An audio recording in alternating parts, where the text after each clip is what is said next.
You're listening to the Cyberwire Network, powered by N2K.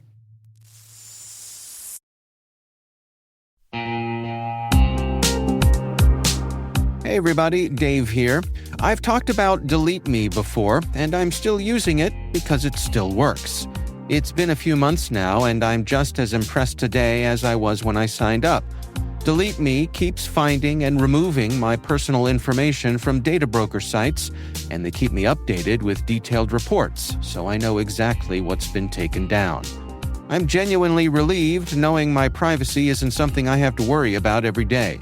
The Delete Me team handles everything. It's the set it and forget it peace of mind. And it's not just for individuals. Delete Me also offers solutions for businesses, helping companies protect their employees' personal information and reduce exposure to social engineering and phishing threats. And right now, our listeners get a special deal, 20% off your Delete Me plan. Just go to joindeleteme.com/N2K and use promo code N2K at checkout. That's joindeleteme.com/N2K, code N2K.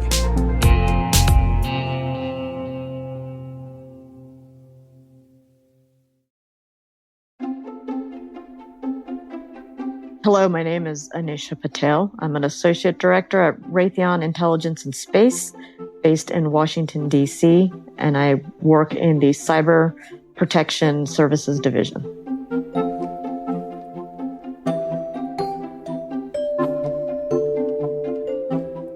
I would like to say it was some momentous, dawning of experience that I had, but honestly, it just comes down to the fact that I grew up as a first-generation American from an Asian household, so our focus was always mostly on STEM-related type of topics. So the choices of things we had to do in life always centered around science, technology, engineering, and math.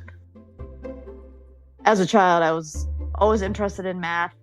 Sort of that was my strong suit, more than like the life sciences, so that basically ruled out medicine pretty quickly.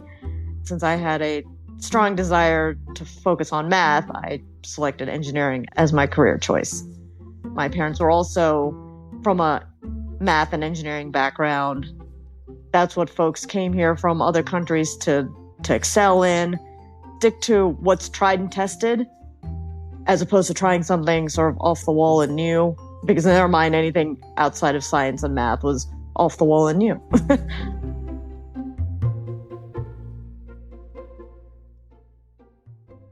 I wanted to pick a bigger school that had more than just engineering to it, so that it would offer me the option of possibly, switching gears if I had to.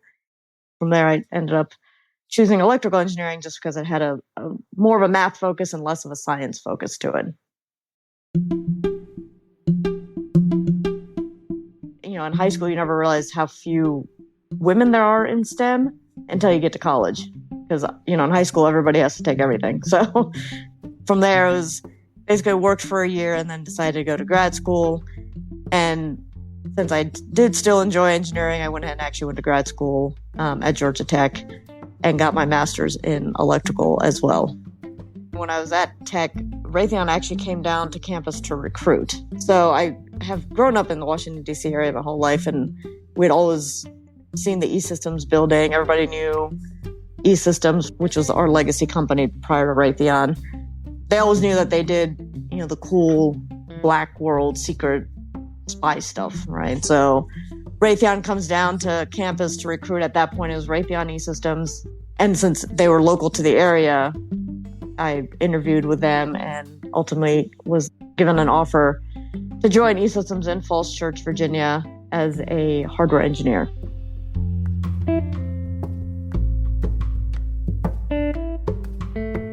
Basically building ground stations for the Global Hawk unmanned aerial vehicle.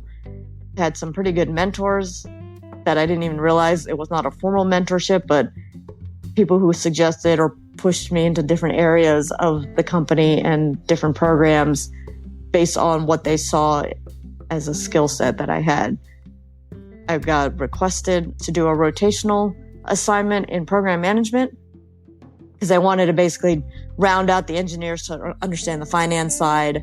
And that was back in 2007. And I guess my rotation has yet to end. I went to the dark side and then the hole closed and there I ended up.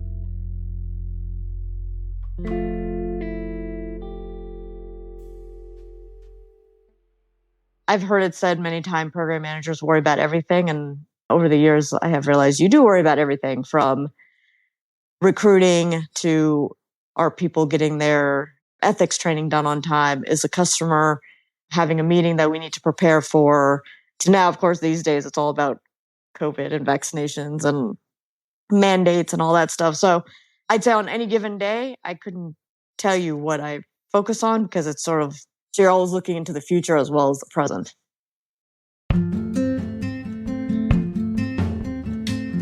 STEM has definitely increased its breadth of topics. So it's not as narrow focused as when I was in school, that either you're an engineering major or you're a math major or you're some sort of science major and that's it. Now I think we've broadened that scope to include things like cybersecurity and cloud architectures and things that allow people more avenues to get into STEM than what we had back in the day. I do see a lot more uniqueness of the candidates coming forward from a skill set standpoint. It's not just the traditional BS, BA, and some sort of STEM-related career, but it might be a certification, or it might be their career took a different path from what their degree was in, but they still excelled at it. I see a lot more folks coming in, which includes allowing a lot more females in through the non-traditional path, which is good. If you look at the latest college statistics out there, there are just more women on campus now than there were. The hope is that general population increasing to female means that more of those females are picking STEM careers as well. But I think even if you don't do it in college, and if you can look at industry and look at all the various ways that people can get into a particular field. In my ideal world, you would never even see the name of the candidate. We'd just be reviewing the experience portion of resumes and then deciding whether to interview. Because that way you're not basically detracting yourself one way or the other.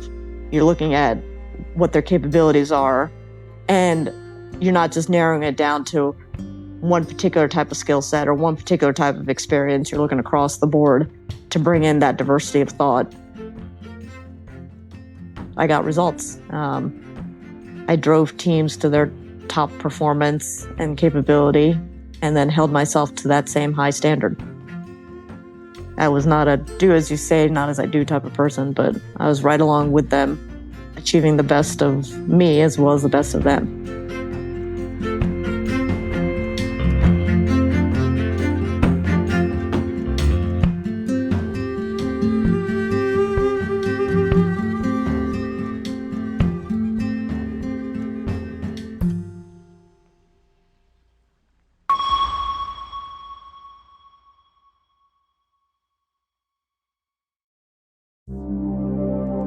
Hi, Kim Jones here. On CISO Perspectives, we get candid with the thinkers, doers, and trailblazers shaping cybersecurity leadership.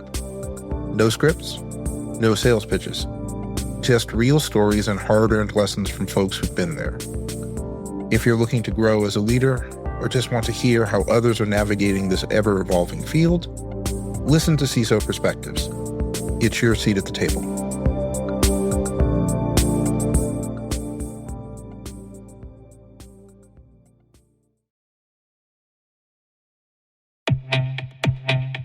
Did you know Active Directory is targeted in 9 out of 10 cyber attacks?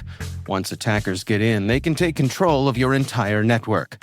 That's why Sempris created Purple Knight, the free security assessment tool that scans your Active Directory for hundreds of vulnerabilities and shows you how to fix them. Join thousands of IT pros using Purple Knight to stay ahead of threats. Download it now at sempris.com/purple-knight. That's sempris.com/purple-knight.